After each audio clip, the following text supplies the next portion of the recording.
Hello everyone, कैसे हो आप सब। जैसे ही मैंने आपको अपनी लास्ट वीडियोस में डिवीज़न ऑफ, जैसे मान लीजिए आपने क्या देखा था, पार्टनरशिप डीड क्या होती है हमारी, पार्टनरशिप डीड कंटेंट क्या होते हैं। आज वाली इस वीडियो में हम आगे कंटिन्यू करेंगे। We have a first topic that is division of profit. जी हाँ, बिल्कुल ठीक समझा आपने। आज हम पढ़ेंगे कि जो पार्टनर्स हैं वो प्रॉफिट जो ईयर के एंड में आप अर्न करते हैं। दिमाग लगाइए, तीन पार्टनर हैं, X Y Z A B C, ठीक है, आप तुम और वो, है ना, कोई हो सकती है। तो वो जो तीन पार्टनर है वो आपस में मिलकर जो ईयर के एंड में आपने अर्न किया प्रॉफिट, उसको डिस्ट्रीब्यूट कैसे करेंगे, उसको लेकर आज हमारे पास टॉपिक है, that is division of profit. जी हाँ, बिल्कुल ठीक सुना आपने, डिवीजन ऑफ प्रॉफिट। कॉन्सेप्ट क्या है, हमारी पार्टनरशिप फॉर्म है, ईयर के एंड में आपने नेट प्रॉफिट अर्न किया। अब टॉपिक ये है कि जो आपने नेट प्रॉफिट आपने अर्न किया, इसको आपने डिस्ट्रीब्यूट कैसे करना है पार्टनर के बीच में, that is topic division of profit. जो भी ईयर के एंड में आपने प्रॉफिट अर्न किया था, इसको पार्टनर्स के बीच में आपने कैसे डिस्ट्रीब्यूट करना है, इसी को लेकर आज हमारा ये टॉपिक है। समस्या ये चलिए देखते हैं। सपोज करते हैं ईयर के एंड में एक्स वाई जेड नाम की फर्म है और आपने अर्न किया net profit that is ₹10 lakh. हमारे तीन पार्टनर है, partner X, partner Y, partner Z, और इनकी प्रॉफिट शेयरिंग रेशियो कितनी है बच्चों, 3:2:1। ये कुछ भी हो सकती है अकॉर्डिंग टू डीड। अब 10 लाख रुपए प्रॉफिट है, तीन हमारे पार्टनर है, रेशियो में यहां पर गिवन है। अब ये 10 लाख रुपए बांटने कैसे हैं, देखिए जो 10 लाख रुपीज है इसको आप इनके बीच में ऐसे नहीं बांट सकते। हमें क्या करना होगा, सबसे पहले फर्स्ट ऑफ ऑल हमें फॉलो करनी है पार्टनरशिप डीड। जी हाँ, पार्टनरशिप डीड वही है जो मैंने लास्ट वीडियोस में समझाई थी आपको, कि पार्टनरशिप डीड के बारे में जो मेन कंटेंट्स होते हैं कि आप जब भी एग्रीमेंट बनाएंगे कि पार्टनरशिप चलानी कैसे है, उसके बेसिक रूल्स टर्म्स वो सब वहां लिखे होते हैं। तो जितना भी आपने नेट प्रॉफिट अर्न किया था, इसको आपने 10 लाख रुपए जो हमारे सामने है ऐसे नहीं बांटना। आप एक काम करें, सबसे पहले डीड फॉलो करें, डीड के कंटेंट फॉलो करें। डीड में क्या लिखा हुआ है, जरा देखते हैं। जैसे मान लीजिए हमने कंटेंट्स फॉलो किए हैं डीड में, जो 10 लाख रुपए आपके पास है, आप इसी 10 लाख में से आप क्या करेंगे, सबसे पहले आप उन्हें क्या देंगे, इंटरेस्ट ऑन कैपिटल दो, जो आपके तीन पार्टनर हैं। फिर अगर किसी पार्टनर को आपने सैलरी देनी है तो आप उन्हें सैलरी दो, अगर किसी पार्टनर को आपने कमीशन देनी है तो आप उन्हें कमीशन दो, अगर फ्यूचर के लिए आपने रिजर्व मेंटेन करना है तो आप वो रिजर्व मेंटेन करो। तो जो आपने करना है पहले वो करो। और अगर आपने पार्टनर से कुछ लेना है, that is interest on drawings, वो ले लो। यानी 10 लाख जो आपने कमाए, पार्टनर से आपने आईओडी चार्ज किया, ये आपने उनको दिया, माइनस किया, इसको ऐड किया, ये सारा माइनस किया, जो आपके पास बच गया that is called divisible profit. देख रहे हैं आप, ये क्या है, ये आपके पास है नेट प्रॉफिट, ये क्या है आपके पास, डिविजिबल प्रॉफिट। डिफरेंस आप देख रहे हैं, क्या डिफरेंस है। जो आपके पास एनपी था नेट प्रॉफिट, आपने पहले अपनी डीड फॉलो की है, डीड के आपने कंटेंट आपने जो भी था, आईओसी, सैलरी, कमीशन, रिजर्व, ये आपने पहले माइनस किया। आपने बोला ठीक है भाई 10 लाख रुपए हैं, पार्टनर को इसी 10 लाख में से आपने इंटरेस्ट दिया, सैलरी दी, कमीशन दिया, उसके बाद जो बच गया आपके पास दैट इज डिविजिबल प्रॉफिट। और इसी डिविजिबल प्रॉफिट को आपने डिस्ट्रीब्यूट करना है एक्स वाई जेड में, उनकी रेशियो 3:2:1 में। बेटा मेन कॉन्सेप्ट यहाँ पर यही है कि पार्टनर हमारे 3 हैं, 4 हैं, 5 हैं, 6 हैं, मैक्स टू मैक्स 50 हैं। जो भी आप अर्न करेंगे, इस अर्निंग को आपने डिस्ट्रीब्यूट कैसे करना है, इसी चीज़ को लेकर हमारा ये टॉपिक है, that is division of profit.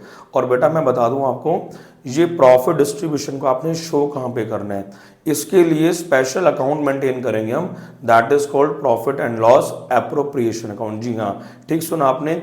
अब profit and loss appropriation account क्या होता है, ये मैं आपको समझाता हूँ। ठीक, चलिए बेटा अब हम समझते हैं कि कैसे प्रॉफिट को आपने डिस्ट्रीब्यूट करना है, उसका जो मेन कॉन्सेप्ट है। देखिए बेटा जी, होता क्या है, प्रॉफिट को डिस्ट्रीब्यूट करने के लिए, ये जो डिस्ट्रीब्यूशन प्रॉफिट का है, इसको शो करने के लिए क्या करते हैं, हम एक स्पेशल अकाउंट मेंटेन करेंगे जिसका नाम है profit and loss appropriation account. ठीक सुना आपने, profit and loss appropriation account.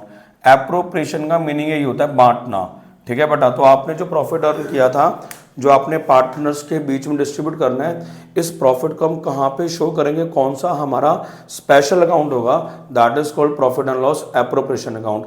अब थोड़ा सा आगे बढ़ते हैं, आइए जरा समझते हैं। देखिए इसके जो पीछे जो कॉन्सेप्ट है कि आया कैसे, अगर मैं आपको सीधा ही इसका फॉर्मेट समझा दूंगा ना तो बिल्कुल रट्टाफिकेशन होगा, आपको ये तक नहीं मालूम पड़ेगा कि profit and loss appropriation account ये मेंटेन कैसे होता है। तो इसके पीछे कहानी क्या है, कॉन्सेप्ट क्या है, आइए पहले हम वो समझते हैं। ठीक है, देखिए हुआ क्या होगा, जैसे हमारी नॉर्मल पार्टनरशिप फॉर्म बिजनेस है, आपने क्या क्या होगा, trading and P and L normal year के एंड में हम मेंटेन करते हैं अपने फाइनल अकाउंट्स को। ठीक है, अब देख रहे हैं आप, ये हमारे पास क्या है, ये हमारा ट्रेडिंग है नॉर्मल, आपने मान लेते हैं ग्रॉस प्रॉफिट हुआ, ये हमारा पी एंड एल, ये आपने यहाँ ट्रांसफर किया, और मान लो कि आपने क्या किया, नेट प्रॉफिट जो भी आपने कमाया, सपोज करो वो 10 लाख रुपए आपने कमाए। ठीक है, अब यहीं से हमारी बेटा मेन जर्नी स्टार्ट होती है कि जो 10 लाख रुपए हैं, ये 10 लाख रुपए आपने बांटने कैसे हैं, इसी को लेकर देख रहे हैं। दरअसल profit and loss appropriation account इसे बोलते हैं एक्सटेंशन पार्ट। जी हाँ, ये क्या है हमारा, ये एक्सटेंशन पार्ट है किसका, of profit and loss account, यानी कि प्रॉफिट एंड लॉस अकाउंट को खींच के लंबा कर दिया आपने आगे, it becomes profit and loss appropriation account. ये एग्जाम में छोटा सा एक कॉन्सेप्ट है कि जो profit and loss appropriation account है, ये प्रॉफिट एंड लॉस का ये एक्सटेंशन पार्ट है, खींचकर लंबा किया गया है। अब कैसे, जरा यहाँ पे ध्यान दीजिए आप, देखिए ये जो 10 लाख रुपए थे, ये आपके यहाँ पे ट्रांसफर आपने किए। अब इसी 10 लाख में से हम क्या करेंगे, पहले पार्टनर को आपने क्या दिया, इंटरेस्ट ऑन कैपिटल दिया, फिर आपने उसमें से क्या दिया, सैलरी दिया, फिर आपने कमीशन दी, फ्यूचर के लिए आपने रिजर्व मेंटेन कर लिया, और पार्टनर से जो आपने चार्ज करना है that is interest on drawings, वो आपने चार्ज कर लिया। देख रहे हैं, इस 10 लाख में आपने ये आईओडी ऐड किया, ये टोटल किया, ये सारे कंटेंट आपने 1 बाय 1 माइनस किए, और जो बच गया हमारे सामने that is called divisible profit, और इसी को आपने बांटना है पार्टनर्स में।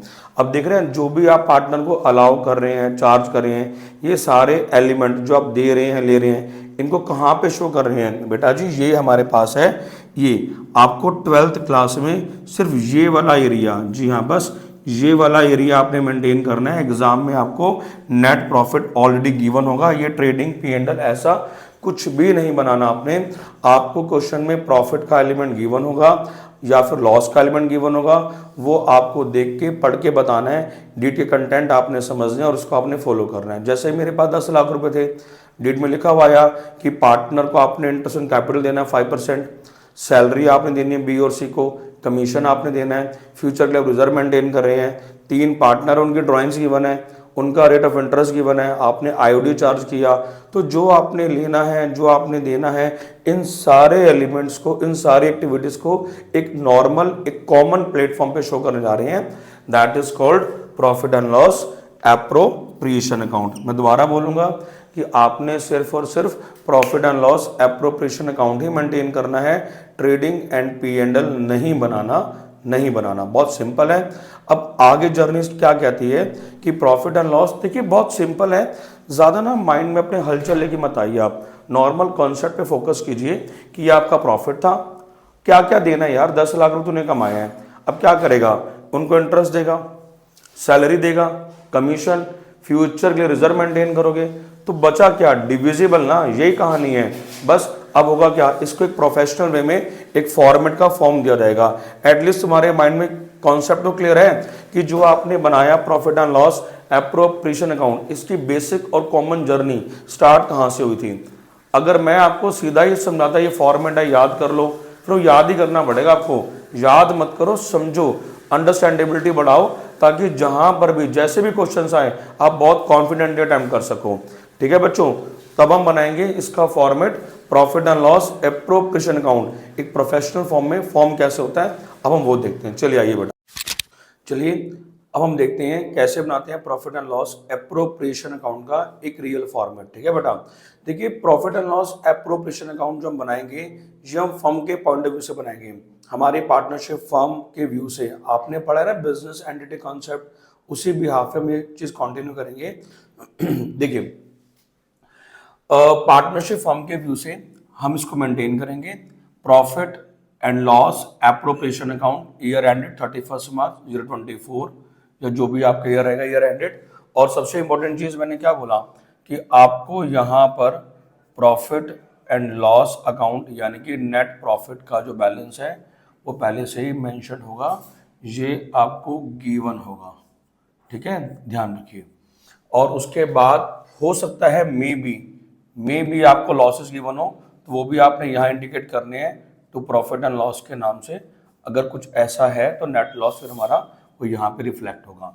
ज़्यादा चीज़ें इंपॉर्टेंट इसके अंदर क्या है कि जो प्रॉफिट आपको यहाँ पर क्वेश्चन में गिवन है, अब मेन एलिमेंट की हम क्या करेंगे बेटा, अब हम पार्टनरशिप डीड फॉलो करेंगे। जो क्वेश्चन आपको गिवन होगा उस क्वेश्चन में पार्टनरशिप डीड की कंटेंट लिखेंगे।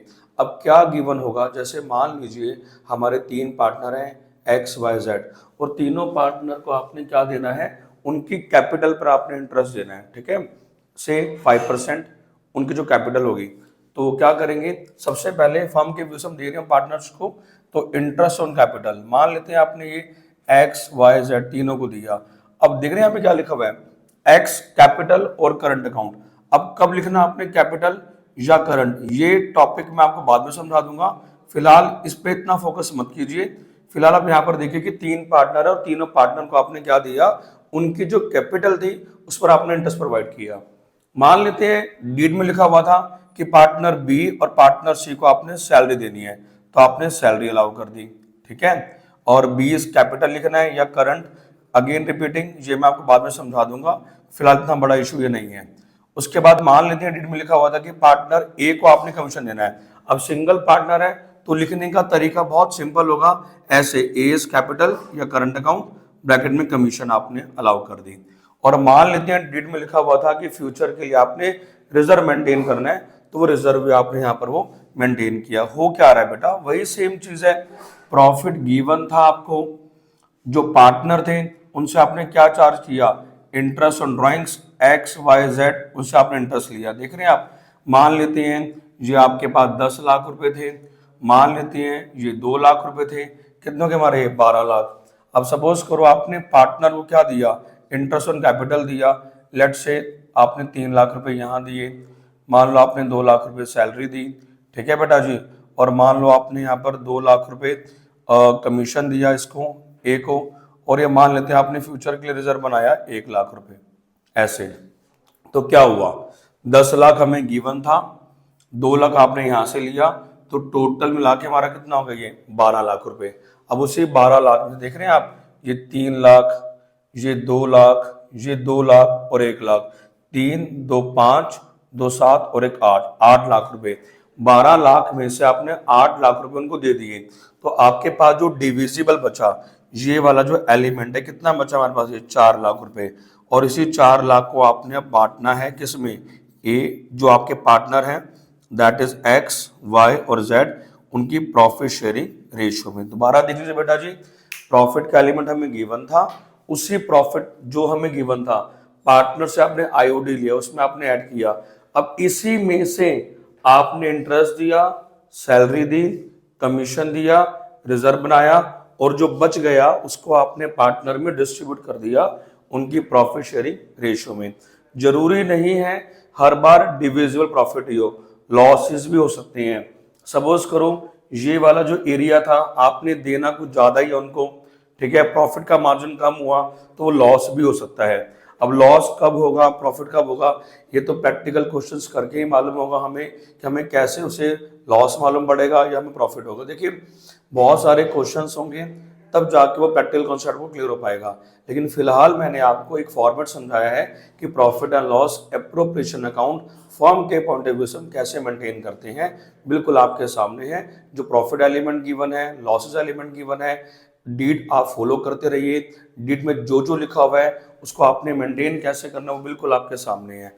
और देखिए मैं बता दूं, या तो आपके पास ये लॉसेस होंगे डिविजिबल, या फिर क्या होगा, डिविजिबल प्रॉफिट होगा। ये डिपेंड करेगा फैक्ट्स पर, सिचुएशंस पर, कि हमारी फर्म के फिलहाल राइट नाउ में प्रॉफिट होता है डिविजिबल या फिर लॉसेस होते हैं, ठीक है। ये कोई बहुत बड़ा इश्यू नहीं है, क्वेश्चंस करके वो आपको क्लियर हो जाएगा। देखिए अब मैं आपको क्या समझाऊंगा, अब कुछ हमारे इंपॉर्टेंट फैक्ट्स हैं जो कि आपको समझने बेहद ज़रूरी है। अब मैं आपको वो समझाऊंगा। ये फैक्ट्स क्या हैं, ये इम्पॉर्टेंट टॉपिक है, इम्पॉर्टेंट नोट्स हैं, जिनको करने के बाद क्वेश्चंस प्रैक्टिकल बहुत इजीली आप सॉल्व कर पाएंगे। ठीक है, चलिए वो इम्पॉर्टेंट फैक्ट्स अब क्या हैं, अब हम वो देखते हैं।